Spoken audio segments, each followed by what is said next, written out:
Bueno, muy bien.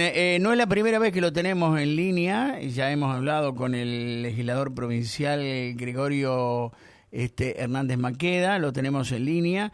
Tenemos un tema urticante que tiene que ver, entre otras cosas, con lo que ha pasado en el neonatal de la ciudad de Córdoba, el juicio que está avanzando en tal sentido, así que lo saludamos.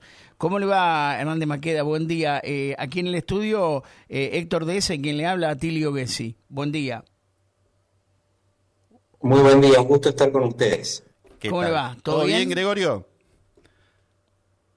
Todo bien, feliz 2025. Igualmente. Gracias, igualmente. Bueno, acá Héctor va a comenzar con las preguntas. Bueno.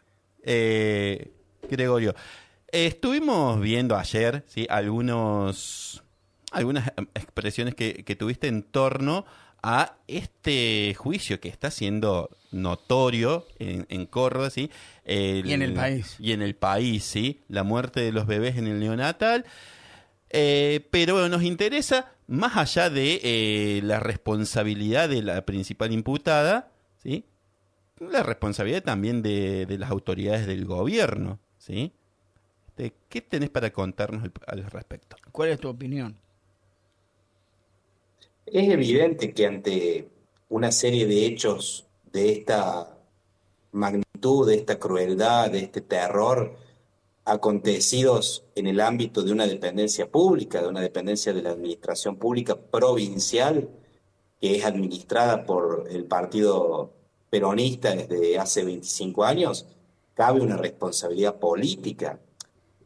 Coincido con ustedes, a nosotros que no somos parte en la causa, no nos corresponde o no tenemos idoneidad para opinar sobre la causa penal, sobre las responsabilidades penales, porque, bueno, hay que conocer el expediente para opinar o tener más información que la que yo particularmente tengo, pero sí, como dirigente de la oposición de toda la vida al peronismo, en el 2018 nos tocó incluso hacer una denuncia penal contra el entonces secretario de Salud, Diego Cardoso, por haber dictado un memo que en realidad era una especie de resolución para Sí. todo el sistema de salud público provincial, prohibiendo que ningún directivo de ninguno de los 42 establecimientos de salud pública de la provincia de Córdoba pueda hablar con los medios, con los periodistas, con la prensa o incluso usar sus redes sociales personales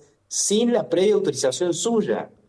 O sea, instituyó una censura previa que A está ver, prohibida por la Constitución. o sea, ni siquiera sus redes personales pueden utilizar Podían. si no están autorizados previamente.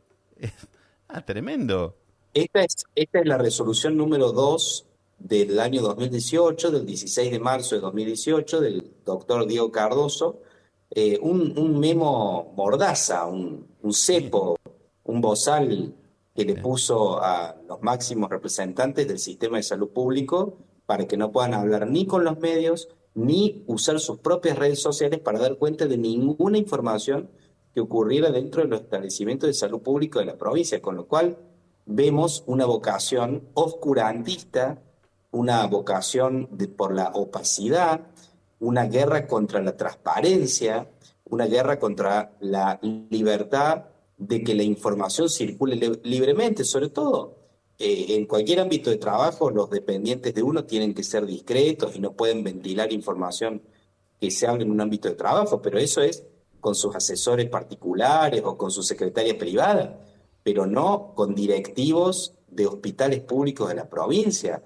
sobre Claro. todo teniendo en cuenta que a veces justamente dar a conocer información importante, relevante, puede salvar vidas, más en el ámbito de la salud. O sea, nuestra pregunta es, si no hubiera estado instituido este régimen de silencio, este régimen de miedo, esta orden, porque además apercibía con establecer sanciones para quienes violaran esto, esta orden desde hacía 4 años por lo menos que estaba en la orden explícita, pero la mecánica y la lógica ya existía de antes, de no hablar con la prensa, de no usar sus redes. Cuando se produjo la primera muerte dudosa de un bebé, que fue el 18 de marzo del 2022, hasta que se produjeron las tres muertes, que ya fueron escandalosas, del 6 de junio, pasaron entre 3 y 4 meses. Si algún directivo del hospital hubiera podido o se hubiera animado a romper ese memo mordaza, hay que recordar que Juan Schiaretti asciende de secretario a ministro una vez dictado ese memo, o sea, lo empodera, lo valida, lo legitima. Si hubieran animado a hablar, la pregunta es, ¿las madres habrían ido a dar a luz a sus hijos al hospital materno neonatal de la ciudad de Córdoba? Definitivamente creo que no. Si ellas ya, si ellas ya sabían que se estaban produciendo muertes de bebés que habían nacido sanos, muertes extrañas. Entonces, más allá de quién fue el autor o la autora, o él o los autores materiales, y si fueron o no homicidios, asesinatos de bebés, lo cual es una cosa espantosa. Más allá de quién fue el responsable directo de esas muertes. Acá había un sistema, y todavía hay un sistema, que prioriza el oscurantismo, que prioriza la mordaza, el cepo, la censura, la no circulación libre de la información, y eso, esa falta de transparencia, que primero es antirrepublicana, viola la Constitución, porque los hospitales públicos son de todos, no es una institución privada. Entonces, primero que es inconstitucional, segundo que es ilegal. Nosotros hicimos esa denuncia penal. La otra pregunta es, ¿por qué el fiscal José Bringas no hizo nada cuando recibió nuestra denuncia penal en el 2018? La tercera pregunta es, ¿habría continuado con esta lógica oscurantista tanto Cardoso como el ministro de Salud Francisco Fortuna, como el gobernador Juan Schiaretti, si el fiscal Bringas, que tenía la causa por nuestra denuncia, hubiera sancionado y llevado a juicio al doctor Cardoso por imponer esta censura previa? Esa es la otra pregunta que hay que hacerse. Entonces, acá vemos toda una cadena de responsabilidades que tienen nombre y apellido, decisiones concretas, acciones concretas de personas de carne y hueso que fueron creando una lógica oscurantista en el gobierno de la provincia y concretamente en el sistema de salud público. Decías, la denuncia fue en el 2018. ¿Fue cajoneada directamente o qué tipo de evolución tuvo? Porque planteabas que Bueno, por ahí podría haber tenido otro tipo de accionar el fiscal. Bueno, es que, a ver, claramente cuando recibe la denuncia por abuso de autoridad contra el secretario de Salud Cardoso, él tendría que haber lo mínimo citado a declaración en calidad de imputado y que él pueda defenderse y eventualmente llevarlo a juicio, porque, a ver, cuando uno es funcionario público, uno está sometido a un régimen penal diferenciado del resto de los ciudadanos. Uno puede cometer delitos contra la administración pública, contra la libertad de expresión. Entonces, no es que acá el obrar del funcionario es cualquier cosa, o sea, no estamos en la época del absolutismo monárquico de derecho divino, estamos en una república democrática con un Estado de Derecho en el cual los funcionarios deben responder por sus decisiones que toman gestionando intereses ajenos, que en este caso es el servicio de salud pública de la provincia que sostenemos todos los pagadores de impuestos, o sea, todos los que pagamos tributos a la provincia. Entonces, no es que él pueda hacer y manejarse como sea. Entonces, si el fiscal Bringas en 2018 hubiera tomado cartas en el asunto contra la conducta de Diego Cardoso y, por supuesto, del ministro Fortuna y del gobernador Schiaretti, yo no sé si 4 años después se hubiera mantenido, y en el caso de Juan Schiaretti lo ratificó y lo aumentó porque lo ascendió de secretario a ministro a Diego Cardoso una vez que gana la reelección. Claro está, gana la reelección con el 57% de los votos, se queda con más de 2/3 del poder legislativo y por lo tanto Córdoba deja de ser una democracia liberal y pasa a ser una autocracia electiva, o sea, gobernó solo él esos 4 años. Entonces, prácticamente sin oposición, sin resistencia, nosotros desde fuera de la legislatura hicimos esa denuncia, yo no tenía cargo, pero no, me pareció aberrante y solamente lo levantó, debo decir, el diario Perfil. Solamente sacó una nota de esa denuncia que hoy tiene una resignificación a la luz tanto de lo que ocurrió en la tragedia del neonatal como del juicio que se está celebrando desde esta semana. Em, Hernández, usted sabe que lo estoy escuchando con atención y yo particularmente me hago esta pregunta. ¿Puede existir una actitud aviesa por parte del del representante de la justicia, en este caso del fiscal, para que esto no siga los procedimientos correctos y para que se llegue a una justicia y a un final feliz? Porque, a ver, atentos a los hechos que han ocurrido, uno puede pensar, ¿por qué el fiscal actuó de este modo? ¿Por qué también? Y paralelamente uno se pregunta, si el fiscal actúa de este modo, detrás de todo esto, este sistema de oscurantismo, de protección sobre las cosas que no deberían suceder, cuestiones macabras, ¿hay realmente una estructura que alienta a que estos procedimientos que no son adecuados, obviamente, que son criminales, puedan seguir adelante? ¿Hay algo demasiado raro y demasiado grande que no permite que esto avance? Incluido el fiscal, digo. Sí, que Córdoba no es republicana, que en Córdoba no existe la separación de poderes, que Bien. en Córdoba el poder judicial es sumiso, es adicto al poder político, Ujú. sobre todo el Tribunal Superior de Justicia, Sí. y aparte es permisivo con los abusos de poder. Hay que recordar la tasa vial, por ejemplo, que impuso el gobernador Schiaretti, que hacía que, por ejemplo, todos los camiones paraban a cargar nafta en Santa Fe, en Santiago del Estero Ujú. o en La Sí. Pampa y no cargaban nafta en Córdoba porque acá les había aplicado un impuesto inconstitucional Claro. que el Tribunal Superior de Justicia no frenó oportunamente. O sea, acá tenemos un sistema donde el poder lo tiene uno. La gente va y vota. Sí, con el sistema de la cancha inclinada, que es que ellos tienen todos los recursos del aparato del Estado a su favor. Bien. Todo el Sí. miedo que le imponen a quienes se animan a pensar libremente, a quienes nos animamos a hablar que no les demos nada, porque la verdad muchos no les pedimos ningún favor, ni le demos ningún favor, ni nos interesa, pero claro, el mismo partido fusionado ya con el Estado y con el gobierno desde hace 25 años, tiene un poder enorme. Y eso es el camino de la servidumbre, lo que tanto dice Hayek, que hoy está de moda porque lo cita el presidente. O sea, es el camino por el cual los ciudadanos dejamos de ser ciudadanos, nos convertimos en esclavos, en súbditos, y el Estado deja de ser servidor del pueblo y pasa a ser un amo.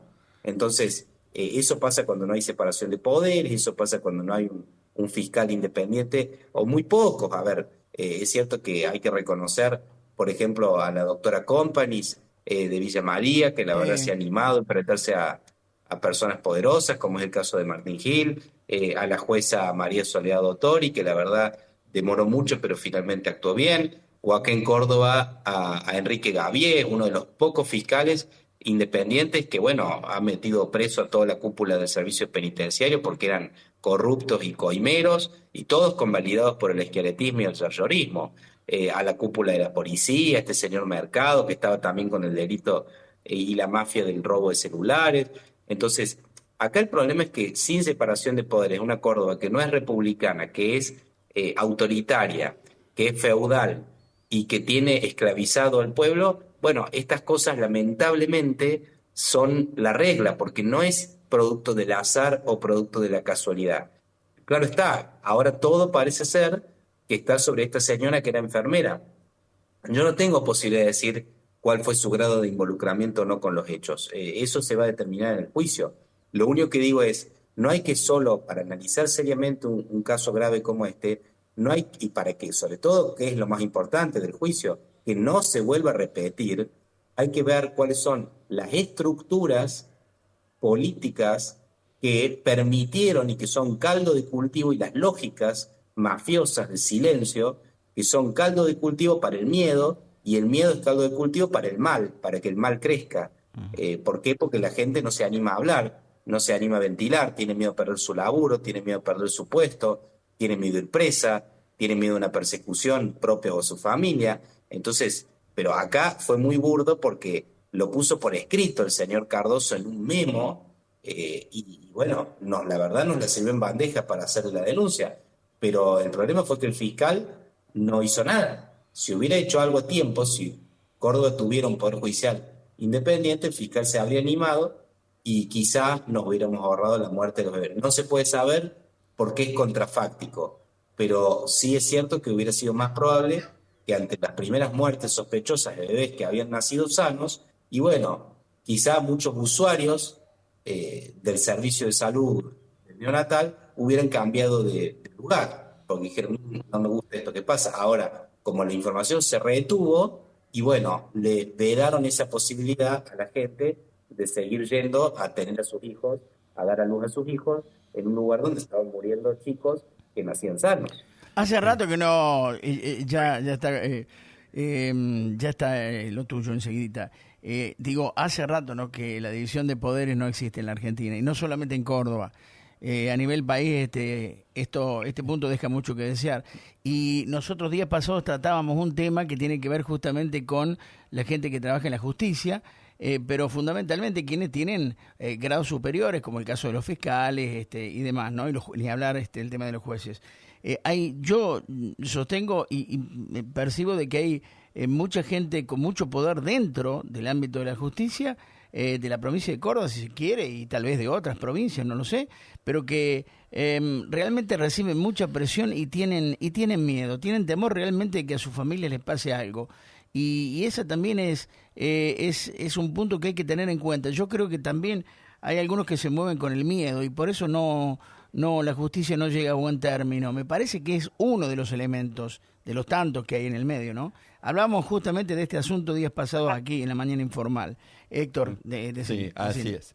Bueno, sí, la verdad que son situaciones extremadamente complejas, multicausales, pero bueno, lo que nos interesaba era ver esta otra arista del caso de la muerte de los bebés en el neonatal, que como bien dijimos, nosotros no nos vamos a poner a juzgar, ni está en nuestro espíritu el determinar la responsabilidad o no de la principal imputada, pero sí ver que existen otras aristas, otros niveles de responsabilidad que, en caso de haberse dado de otra manera la situación, podría haberse evitado el desenlace tan triste de la muerte de estos bebés, ¿sí?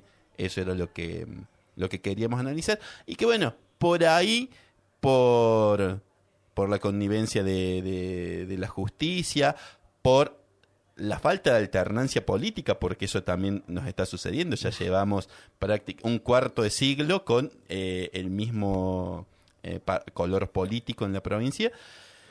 Contribuye a que empiece a faltar cuando menos transparencia, ¿sí? ¿Cómo cree Hernández, usted de que esto puede llegar a, sin analizar el juicio propiamente dicho y sin los elementos de juicio que hacen falta para hacer una evaluación y para avanzar en el tema? Eso ya es competencia inherente definitivamente de la justicia, que llegará a un veredicto en algún momento. Pero independientemente de eso, usted, así en líneas generales, como para ir terminando, ¿usted cómo ve que se puede gerenciar esto? ¿Cómo, si me permite el término, cómo piensa que puede avanzar todo esto? Yo no creo que haya una sola persona responsable, usted ya lo dijo de algún modo y se entiende perfectamente. Una sola persona no puede correr lo que son las reglas, el protocolo de un espacio sanitario, y como es en este caso el neonatal, ¿no? Una sola persona no puede, definitivamente. Hay complicidad detrás y para mí sí, definitivamente sí. ¿Usted qué piensa? Bueno, tengo una reflexión sobre lo que vos dijiste anteriormente. Sí. En 2017 fui candidato a diputado nacional por Cambiemos en ese entonces, Uh-huh. y tuve la oportunidad de viajar a Santiago del Estero para acompañar a la lista de Cambiemos de aquella provincia.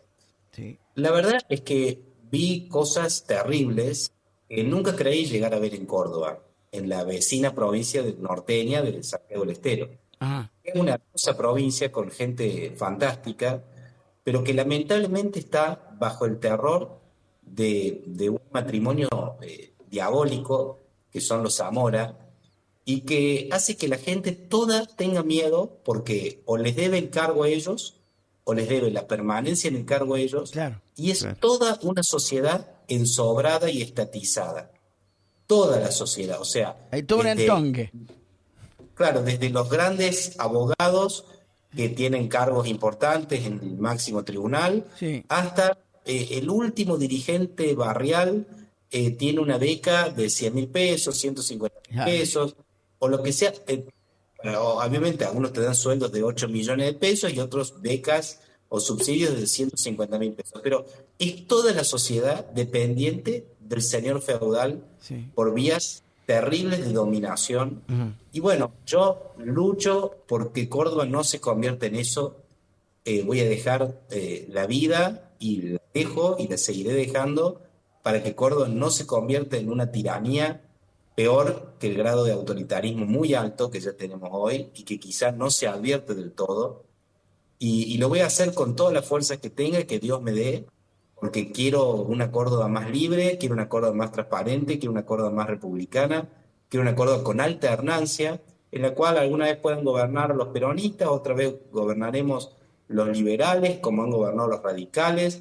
Hoy en día creo que la división está entre liberales y estatistas o socialistas, y dentro de los liberales puede haber gente que venga del peronismo, puede haber gente que venga del radicalismo, pero creo que tenés que abrazar claramente la democracia liberal y la transparencia, porque ese es el verdadero cambio de modelo que nos va a hacer salir del oscurantismo y de estar analizando tragedias una vez que ya ocurrieron y no como hacen los pueblos desarrollados, las sociedades inteligentes que previenen las tragedias, porque ya se ha estudiado cuáles son los mecanismos institucionales para prevenir y no estar lamentando y con este morbo muchas veces que tenemos y con esta tentación de el chivo expiatorio, ¿no? Y sobre todo si es una mujer, es más fácil por ahí cargar todas las tintas sobre una empleada, sobre una mujer, y no digo que no haya hecho nada, lo que digo es más fácil y más cómodo para todos crucificar a uno o a Sí. una, sobre todo cuando no tiene mucho poder, que analizar todas las ramificaciones y las responsabilidades políticas de la cúspide del poder. Sí, esencialmente lo que conocemos todos como el famoso chivo expiatorio. Exactamente. Ya en Villa María hemos tenido ejemplos a nivel municipal, así que bueno, ya sabemos de qué hablamos. Le hago la última pregunta yo de mi parte y después ya lo dejo con mi compañero aquí, con Héctor Deza, para que cierre la nota con usted.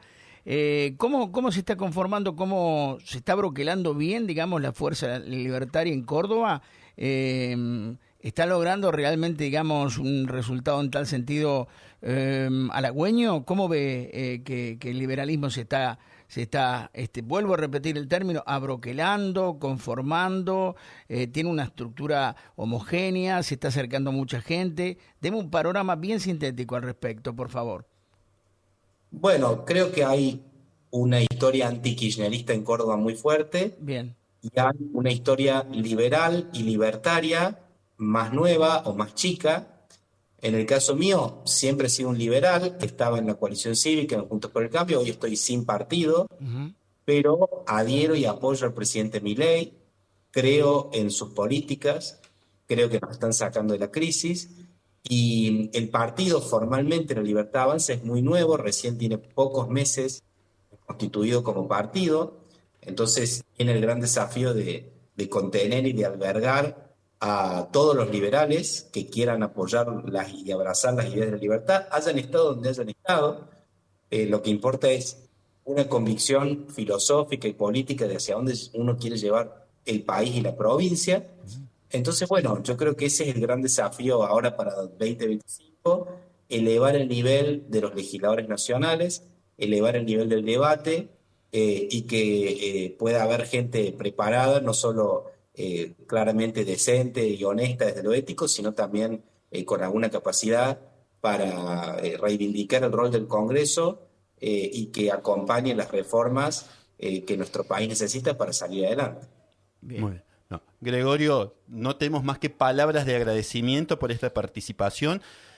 Reafirmamos nuestra convicción de que los micrófonos están siempre abiertos para todos, para los dirigentes de todos los espacios y sobre todo para quienes quieran echar un poco de luz sobre las situaciones que estamos atravesando. Y en este caso nos parecía sumamente importante salirnos un poco del foco del juicio sobre Brenda Agüero para ver un poco más también las responsabilidades políticas, ¿sí?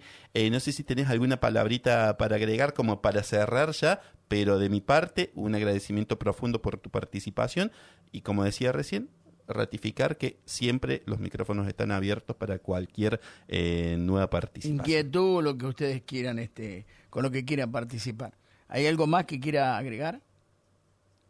Por mi parte, agradecerles el espacio y reflexionar que en cualquier organización, en cualquier burocracia, siempre es importante hacer lo correcto y no tener miedo y que uno siga su corazón y la conciencia, los creyentes por Dios y los no creyentes por la propia conciencia, pero evitar que tragedias como esta se hagan la regla, eso implica tener una actitud muy vigilante sobre todas las burocracias y las organizaciones que uno integre para que no se vayan acumulando estas bolas de nieve de corrupción, de mentira, de silencio, de miedo, de impunidad que después la corrupción mata, el autoritarismo mata, lo vemos en Venezuela, lo vemos en Formosa, lo vemos en estados de nuestra provincia, lamentablemente, lo vimos en el neonatal. Así que es esa reflexión. Con esa reflexión los dejo, les agradezco enormemente Bien. y mando un saludo para toda su audiencia.